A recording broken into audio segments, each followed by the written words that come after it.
Good evening, everyone. It's wonderful to see you. Some of you I haven't seen in a long time. Some of you I see very frequently, and some I don't know. And it's really great to be together to bid adieu to 2021. To celebrate in this way the truly precious nature of what it means to be in Sangha. So here we are again, zooming away. The residents and the officers at our threefold Sangha temples are with each other in person. But for most of us, we are appreciating being together online. We're acting in accordance with circumstances, the dangerous upsurge in COVID-19, and we're feeling grateful that this online technology has become so accommodating. Even, I might say, a Luddite that I am, friendly. Preparing this talk, I was moved to return to the Diamond Sutra,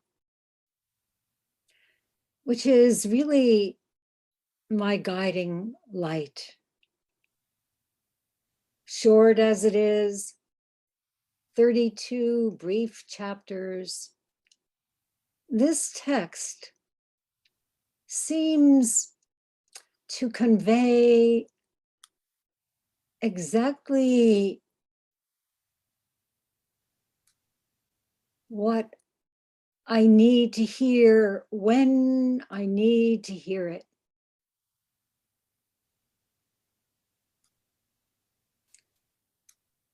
At this time, chapter 16 really resonates, especially when I move the text from the third person plural, there, they, to the first person plural, we, our.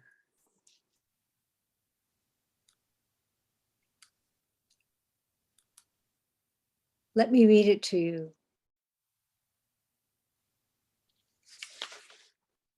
If we virtuous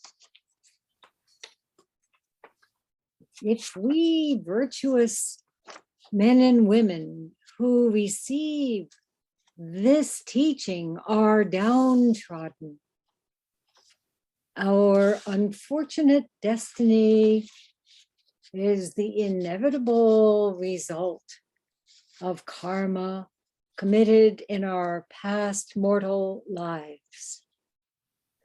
By virtue of our present misfortunes, the effects of our past will be worked out, and then we will be in a position to realize supreme enlightenment.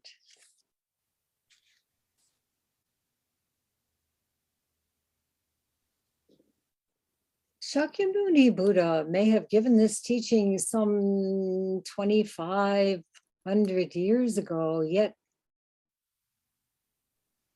the virtuous men and women who receive it are none other than we ourselves.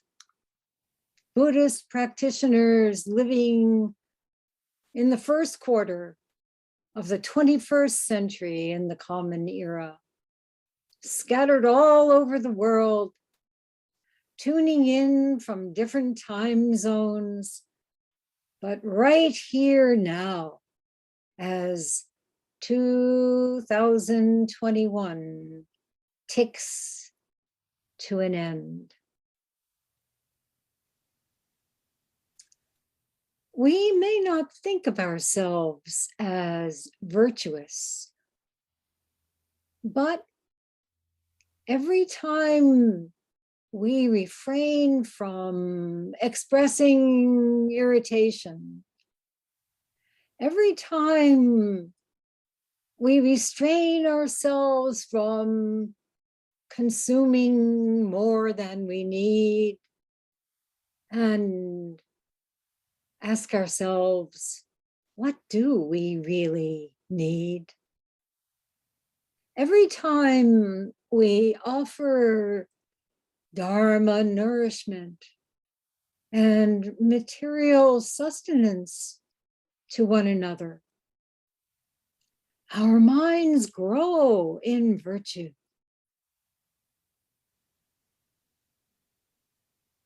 What about this word, downtrodden? Perhaps we can relate to this more readily than to virtue. The Sanskrit is paribhuta, which is difficult to translate. It can mean being overcome, abused, held in contempt, especially by oneself.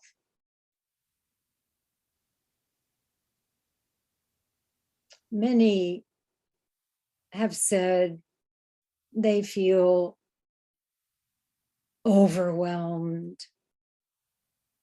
hopeless, anxious, exhausted, despairing, as yet again, COVID-19 has derailed human plans and propositions and filled the hospitals.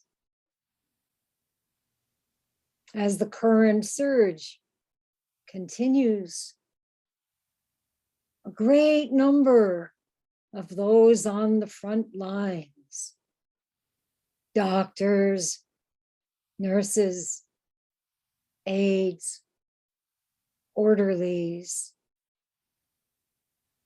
everyone in the hospitals have felt they just can't go on. And in fact, I was speaking to one of our Sangha doctors just recently, who is at just such a point of exhaustion, overcome. Not a drop of resilience remained. And like this word, paribhuta,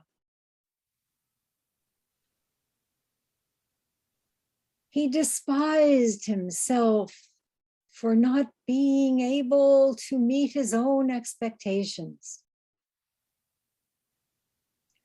He felt that somehow he should be able to handle even the most impossible situation. Yet it had become so dire. He didn't know how he could keep going. Of course, he did. The next morning, found him at the hospital, keeping on,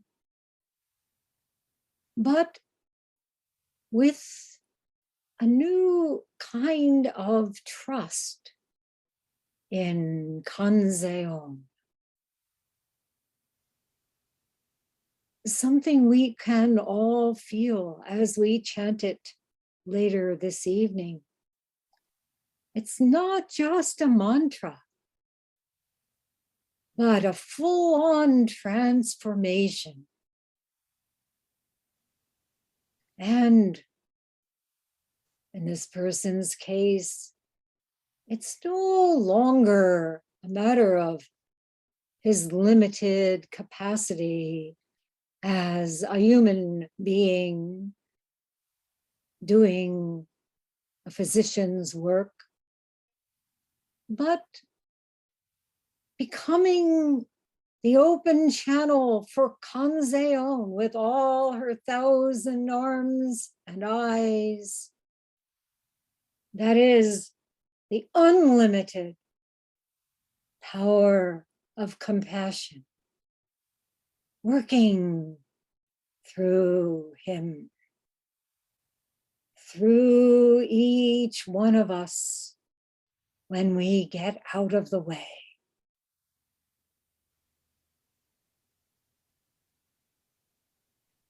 When the coronavirus first appeared at the end of 2019, most people thought of it in a typically self-absorbed way. Oh, one of those misfortunes occurring in a place far removed, i.e., not our problem. As you know, that didn't last very long.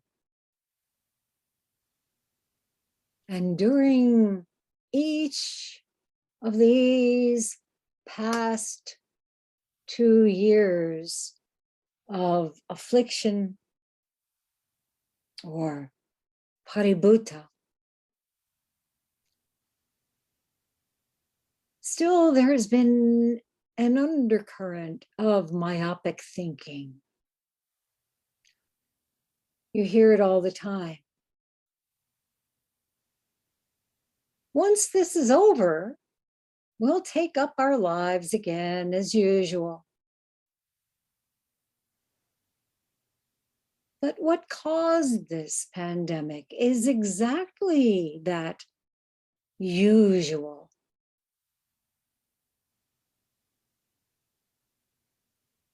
You know, the Buddha taught that the fundamental illness is ignorance.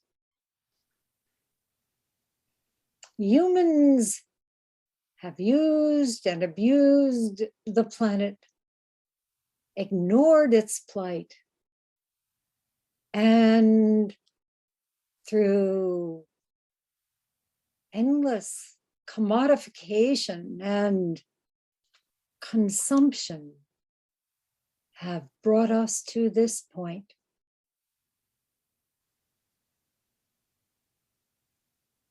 For decades, scientists warned of the climate crisis. It's no longer a matter of prediction. It's now here. We all know the facts.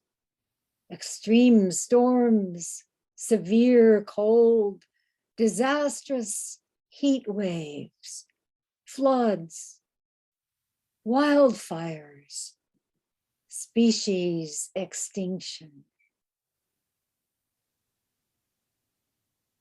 And as the first year of the pandemic rolled into the second, more of us began to see the key lesson being taught. We are interconnected. What one sows, all reap.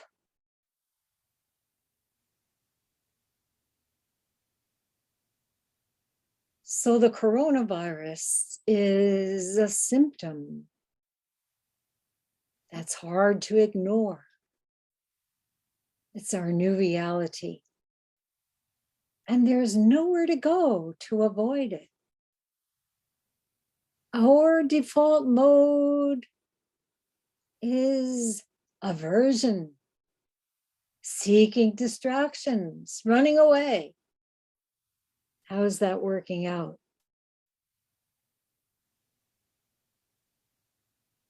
What we want is back ordered.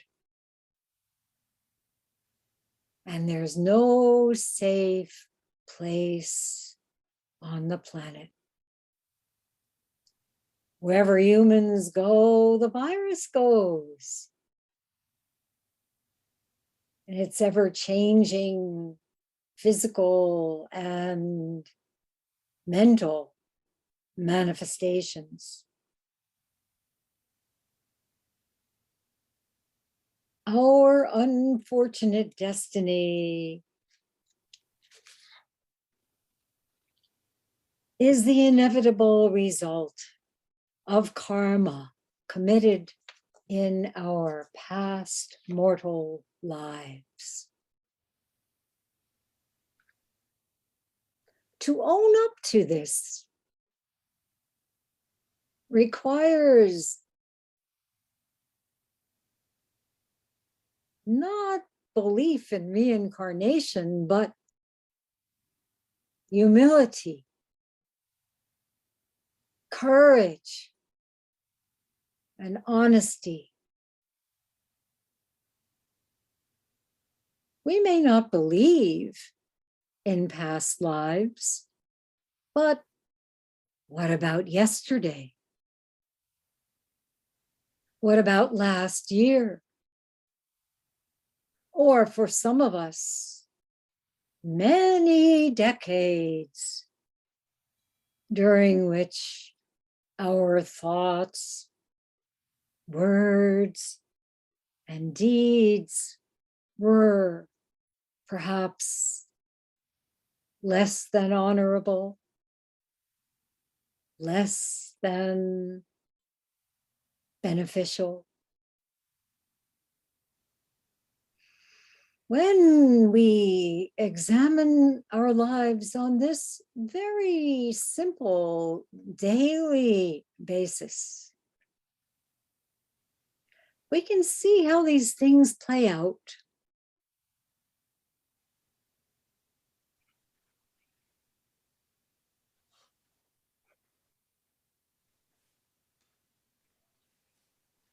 Our level of consumption, for example,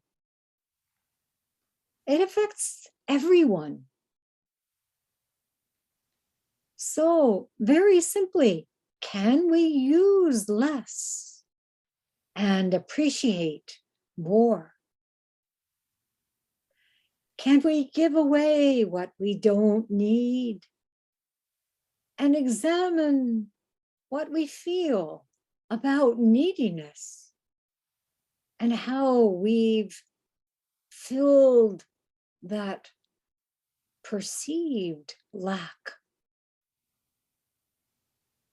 Are we using stuff to barricade ourselves against the fear of what's out there or in here?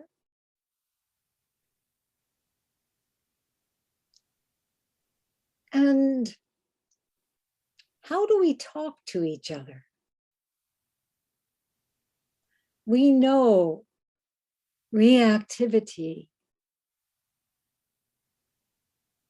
is a key problem.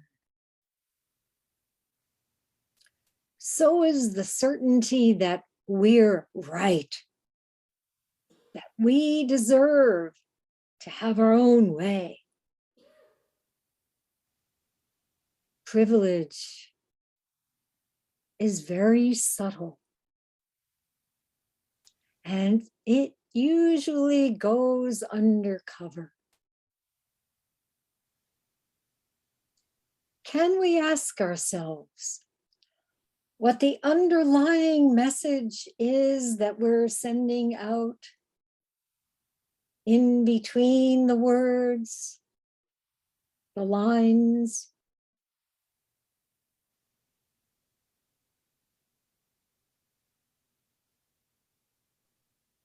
The divisions and animosity in our nation and around the world are easy to see. But those are on the gross level. We can't change them unless we do something even harder. Change within. Change on the subtle level. That's why the verse of purification is so important.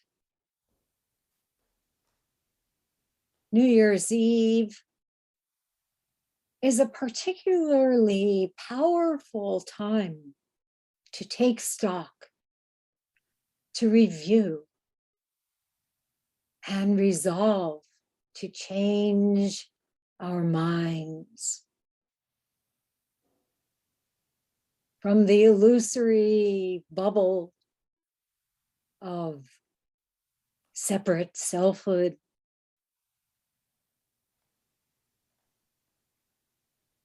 to the vastness of wide open space.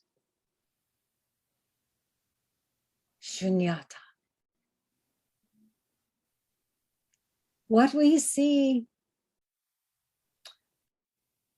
what we commit to transforming is supported by all the Buddhas and Bodhisattvas, all the humans who join us in this reflection and determination. By doing this, we renew and fully inhabit the 4 great vows, which we will chant in a moment. This chapter of the Diamond Sutra ends with encouraging words. By virtue of our present misfortunes, the effects of our past will be worked out, and then we will be in a position to realize supreme enlightenment.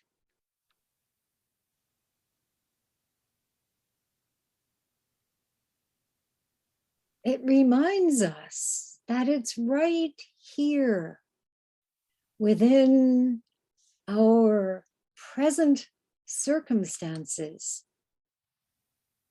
our particular karmic constraints, that we can find true freedom. By practicing together, no matter what the situation, just as we are doing right here, right now, we are changing our karma.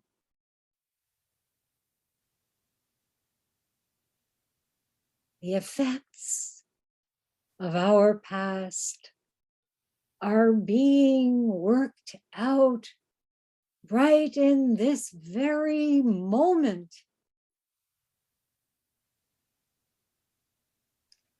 Eno, the 6th ancestor, who was enlightened when he heard a line of the Diamond Sutra being recited, put it this way: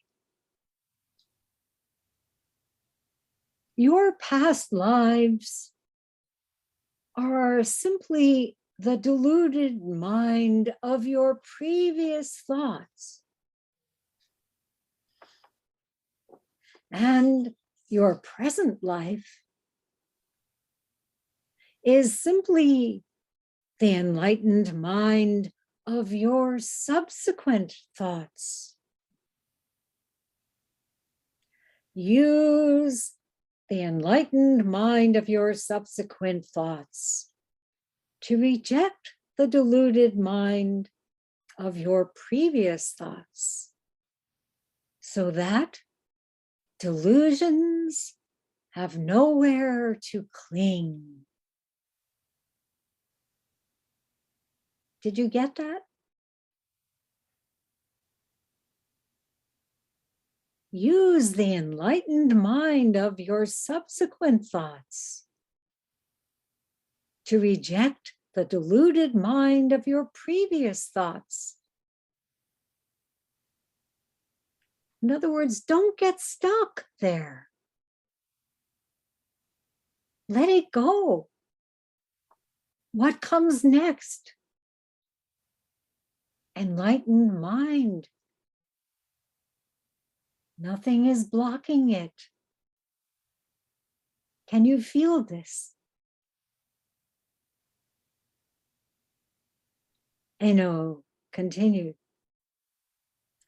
The moment your deluded thoughts are eliminated, the bad karma of your past lives is wiped away. Wiped away.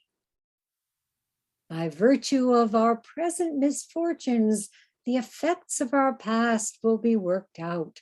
Then we will be in a position to realize supreme enlightenment. This very subsequent thought that you are having right now.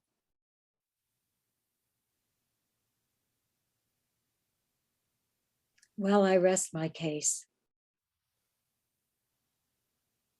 With all the trauma, all the losses, still the pandemic has been a real opportunity for us as Buddhist practitioners. We've understood how precious and how interwoven each life is. We've looked into this great matter of life, death. We've had long periods of solitude to do this. It's become a habit, replacing all those past habits when we allow it.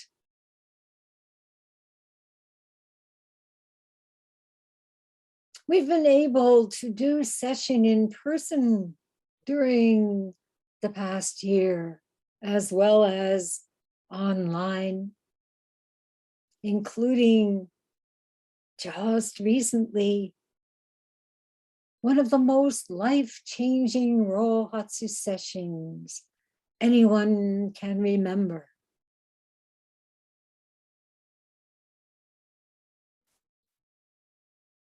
Many of you at last Obon met Mira Nakashima, a woodworker and the daughter of the great craftsman George Nakashima, whose magnificent table is in the meeting room at Daibosatsu Zendo. She wrote in an email today, we've actually enjoyed the relative isolation as a time to focus on our work and priorities, and hope that you too will find it a time for peaceful contemplation, a reevaluation of our consumptive lifestyle, and an opportunity for creative new ideas for the future.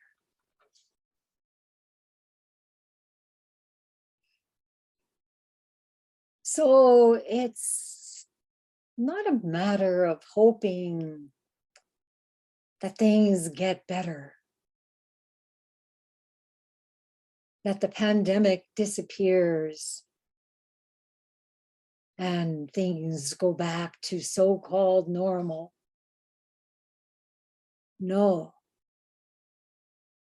we're called upon to deepen our resolve, to respond in ways that honor our interconnectedness all across the globe.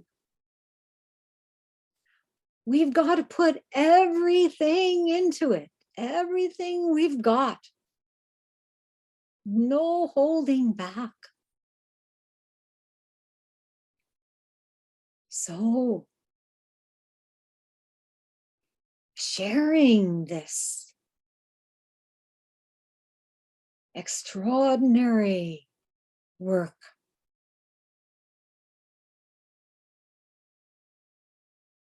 having purified our hearts, let's take the auspicious timing of turning to a new year to turn to a renewed vow and a transformed life. Let us vow to change the poisons of greed, anger, and delusion into the virtues of generosity, love, and clear insight. May we and all beings be in a position to realize supreme enlightenment.